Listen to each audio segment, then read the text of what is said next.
Здравствуйте, дорогие рукодельницы, мои любимые подписчики и гости канала. Я в прошлом видео показывала, как я делала эту заготовку. И сейчас я ее вот прострочила по краю для того, чтобы у меня мешковина не сыпалась, случайно не высыпалась. Кто не смотрел прошлое видео, я оставлю в описании ссылочку. Я обрезаю лишние вот части мешковины. И я уже показала, там у меня кусочки ткани, остатки остались разного цвета. Я посчитала, что они мне очень подходят для моих целей. Совсем прям небольшие у меня полосочки, но прямо они хорошо подошли сюда. Я буду делать сумку пляжную.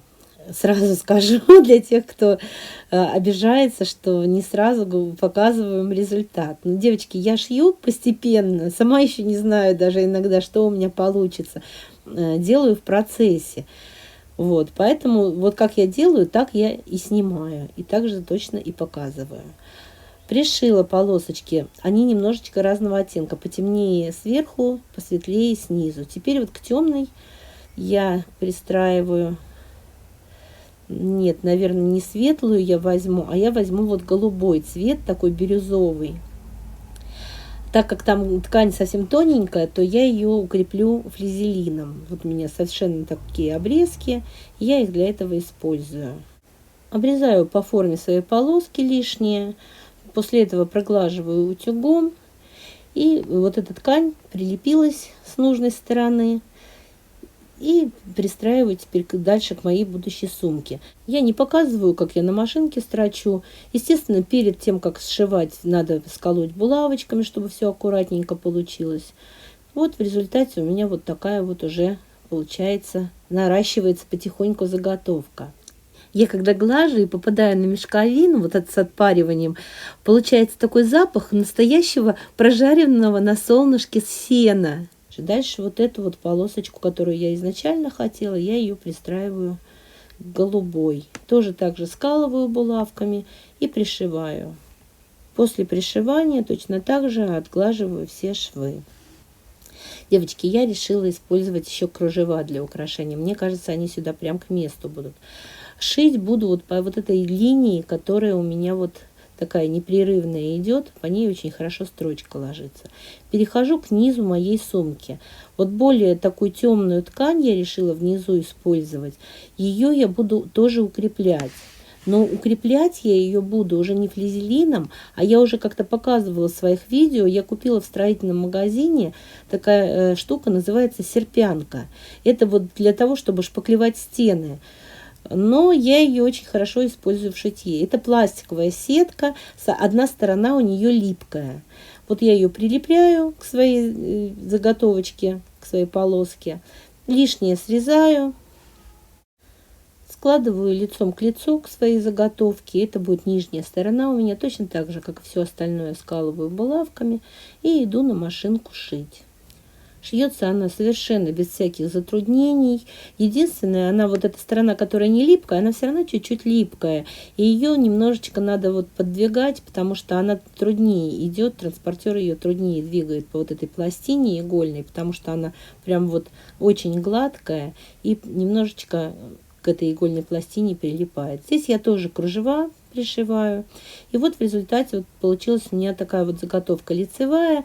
Ну и заднюю сторону я сильно не придумывала. Вот такая вот подкладка у меня будет. Я уже в одной стороне сделала кармашек. Кто не умеет, у меня есть отдельное видео, как вшить карман на молнии в сумку. Я оставлю ссылочку в описании. Здесь время не буду занимать. Дальше я думала, какие мне сделать ручки. У меня вот стропа есть бежевая, есть веревка. Смотрите, я какие сплела из веревки, причем это делается моментально. И еще из джутовой я веревки сплела, чтобы выбрать, какие лучше. Муж голосовал за джутовые, сын за белую веревку, но в результате я решила остановиться на белой веревке. И сейчас вам покажу, как я делаю вторую ручку. Делаю вот такую петлю. У меня тут немножко веревка закрутилась, поэтому я ее расправляю. А так вообще вот я в эту петлю каждый раз конец веревки свободный подцепляю и делаю каждый раз новую петлю. Такие воздушные петли, но только вот не без крючков, без всего, а вручную. И это очень быстро получается, моментально. Вот я в режиме реального времени практически. показываю. Но, конечно, я чуть-чуть ускорила, чтобы время не тратить. Вот, это у меня веревка синтетическая, а если, допустим, взять не синтетическую, а хлопковую, то можно ее и в любые цвета покрасить, есть красители для натуральных тканей. Я не знаю, может быть, и эту можно покрасить, но мне белая подходит. Может быть, стоило взять чуть-чуть потоньше веревку, но у меня какая была, я такую и взяла. Вот так вот делаю узел в конце, и все, у меня ручки готовы. Обрезаю кончики, так как это синтетика, я припариваю, чтобы оно не распускалось, ничего.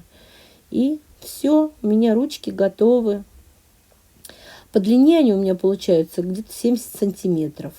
То есть как раз вот на плечо повесить сумку будет отлично. Я сделала наметочки, где у меня будут эти ручки. И я хочу сделать петельку. Сумка большая, широкая. Я делаю вот так вот полосочку ткани, заглаживаю с двух сторон, потом складываю пополам и тоже заглаживаю. И буду прошивать. Горячая такая. Я прямо, мне надо было снять, и я прямо подвиг совершала, чтобы показать. Булавочками прикалываю эту петельку. Точно так же ручки я даже не стала прикалывать, потому что они достаточно длинные. Я буду пришивать вот эту веревочку. Я буду использовать в своей работе. Я вам уже показывала, как-то одно видео у меня было, как пластинка для трудных мест.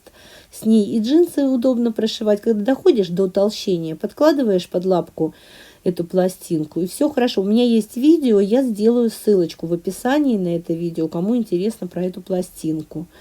Дальше я складываю свою будущую сумку, заднюю и переднюю части лицом к лицу, скалываю всю по периметру булавками, кроме верха, и прошиваю. Дальше мне нужно сделать дно. Я вот так вот боковой и нижний шов складываю так, чтобы они совпали на углах своей будущей сумки. Скалываю все это аккуратненько, так, чтобы это все у меня держалось хорошенько. И откладываю, я хочу дно сделать широкое, чтобы у меня сумка была достаточно такая объемная. Я откладываю 15 сантиметров, так, чтобы у меня получилась ширина дна 15 сантиметров. Вот у меня линейка 15 сантиметров. И помечаю это место. Естественно, я потом еще скалываю, чтобы у меня ничего не сместилось. Все было хорошо и аккуратно. И еще раз шов, чтобы он у меня там сзади не заворачивался. То же самое делаю с другим противоположным уголком. Также расправляю все, скалываю. Прошила по начерченным наметкам и срезаю уголочки. То же самое второй уголочек обрезаю. А припуски я достаточно большие оставляю, около сантиметра. Мне они, в принципе, не особо нужны. И выворачиваю сумку. Посмотрите, получилось вот такое вот симпатичное дно. Все очень аккуратно и хорошо. И оно достаточно жесткое за счет вот этой серпянки. Вот так вот снизу выглядит. Все хорошо, симпатично. Совершенно то же самое я делаю со своей подкладочной частью. Единственное, в ней я оставляю отверстие не зашитым, для того, чтобы можно было потом мне вывернуть. В результате у меня получается и подкладочная, и лицевая сторона готовы. И я вкладываю вот лицевую часть сумки в подкладку лицом к лицу. Складываю швы так, чтобы они совпали у меня сначала по боковым швам, я смотрю, скалываю. То же самое делаю с противоположными швами. И потом немножечко еще кое-где скалываю по окружности сумки. Ну, я вот в серединке, там, где ручки, скалываю, там, где петелька, чтобы вот булавками хотя бы просто обозначить эти места, потому что я их тоже буду пришивать с помощью вот этой вот пластинки для трудных мест. По окружности все прострочила. Выворачиваю через оставленное в подкладке отверстие свою сумку. И мне теперь надо зашить это отверстие. Я его просто вот прямой строчкой зашиваю поверх прям вот ткани. Ничего, никаких потайных стежков не делаю. Вот так получилось. Но это на дне, и это заметно не будет. Никто не будет проверять. Потом вот по краю сумки утюгом проглаживаю хорошо, внимательно, чтобы у меня подкладка нигде не выглядывала сверху сумки. И мне надо прострочить все по окружности еще разочек. Вот так я сделала. Девочки, пуговицу только вот такую нашла. Никаких у меня других не было. Это я в магазине через дорогу забежала. Вот на такую я закрепочку ее тоже из ткани в горошек пришила. Вот. И так как на ней стразы, то мне уже осталось только тоже стразы. У меня вот есть стразы такие, которые от утюга прилипают. У них одна сторона клеевая. И я их вот раскладываю в том порядке, как мне надо, как мне интересно. Я бы не стала их раскладывать, если бы на пуговице не было страз. Но так как на пуговице уже есть стразы, то я решила, что ну надо тогда и на сумке немножечко. Вот. Ну, может быть, это и к лучшему, не знаю. Скажите в комментариях, напишите. Вот такое вот получилось, такая красота. Я сейчас покажу эту сумку, после того, как сделаю последний цветочек, уже целиком, в полный рост, как говорится. Посмотрите, какая красота получилась. Мне, если честно, очень нравится.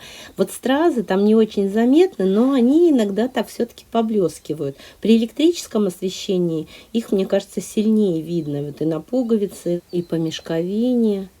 Кстати, мне одна зрительница в Дзене написала в комментарии, что мешковина, она есть мешковина, хоть вы ее стразами украсите. И причем этот комментарий появился уже после того, как я выкрасила стразами. И вот я теперь хочу узнать ваше мнение. Ну, кстати, не знаю, насколько практичный это будет материал мешковина. Посмотрим, поносим, узнаем. Но сумка мне нравится. Вообще мне нравится вот это сочетание цветов, вышивка, это мешковина, кружева. Получилось, по-моему, в таком вот стиле или кантри, или бохо, или вот шейби-шик, вот смесь какая-то вот этих стилей. И мне очень нравится. Если вам тоже нравится, ставьте лайк, пишите комментарии. Конечно, подписывайтесь, если еще не подписаны. И спасибо всем, кто досмотрел до конца.